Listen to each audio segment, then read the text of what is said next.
سورہ شعراء آیت 81 اعوذ باللہ السمیع العلیم من الشیطان الرجیم بسم اللہ الرحمن الرحیم والذی اور وہ جو یمیتنی مجھے موت دے گا یا موت دیتی ہے جو ذات ثم پھر یحیین مجھے زندہ کرے گا۔ زندگی اور موت کا جو معاملہ ہے وہ کرنے والی کوئی اور ذات نہیں ہے، وہ وہی ذات ہے جو میرا رب ہے، جو میرا معبود ہے، وہی میرا خالق ہے اور وہی میرا مالک ہے۔ میری زندگی اور میری موت کا جو خالق ہے، جو مالک ہے، وہ کوئی اور نہیں ہے، اللہ ہے۔ مجھے زندگی بھی اسی نے دی ہوئی ہے، اور پھر یہ زندگی جو واپس لینے والی ذات بھی واپس جب لے گی تو وہ جو حالت ہوگی، کیفیت ہوگی، وہ موت کی ہوگی۔ اب دیکھیں، اب اس کے علاوہ تو کچھ اور ہے ہی نہیں، تو وہ بھی اسی ذات کا ہے، موت بھی زندگی بھی اسی ذات کی دی ہوئی ہے، تو پھر رہ کیا جاتا ہے باقی؟ زندگی میں آپ کا سارا جینا اور جینے کے متعلق جو بھی ضروری چیزیں ضرورت ہے آپ کو، وہ ساری کی ساری اسی ذات کی ہیں۔ ہے ایسا کچھ ہے؟ ہمارا اور کافروں کا جو ایٹیچیوڈ ہے، جو رویہ ہے زندگی کے متعلق یا موت کے متعلق، کتنا فرق ہے۔ یہ نظر آتا ہے ہماری ترجیحات سے، ہم جو زندگی جی رہے ہیں وہ کس طرح کی زندگی جی رہے ہیں؟ کیا اس کو اپنا رب، اپنا خالق اور مالک مان کر جی رہے ہیں؟ نہیں، ایسا نہیں ہے، جو کہ حق ہے وہ ویسا نہیں ہے۔ ہم سمجھتے ہیں کہ یہ ایک روٹین ہے جو چل رہی ہے، بس ہم پیدا ہو گئے اور اب بس ہم مر جائیں گے، بس بات ختم۔ اور یہی تو کافر کی سوچ ہے۔ مومن ایسا نہیں سوچتا۔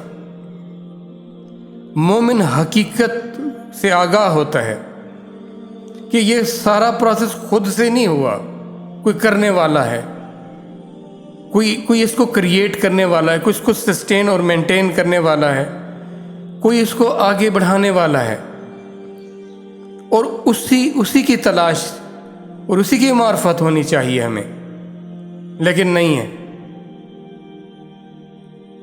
یہ ہے ہی نہیں۔ اب یہ تعارف دیکھیں کہاں سے ہمیں مل رہا ہے، یہ بنیادی باتیں ہمیں کدھر سے پتہ لگ رہا ہے ان کا؟ قرآن سے۔ اور المیہ یہ ہے کہ ہمیں قرآن سے جو تعارف ہمارا کرایا گیا وہ یہ ہے کہ الفاظ ہیں، بس کسی نہ کسی طرح الفاظ کو ادا کرو، بڑے سے بڑا کارنامہ کرو تو ان کو رٹ لو اور پھر ان کو ادا کر دو، بس بات ختم۔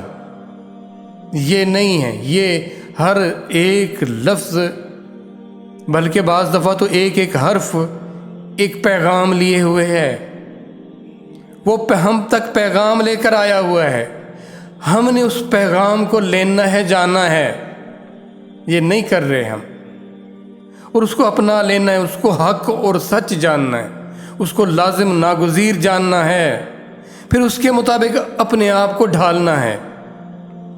کیا یہ ہو رہا ہے؟ بالکل بھی نہیں ہو رہا، اللہ قلیل۔ اب دیکھیں کتنے ہیں لوگ قرآن سمجھنے والے، کتنے ہیں نماز کو سمجھ کر پڑھنے والے، اس کو قائم رکھنے والے۔ یہ سب کیا ہے؟ کیوں ہے؟ اس کی وجہ تو جانی ہے نا، کہ ایسا ہوا کیوں، ہم ایسا کر کیوں رہے ہیں؟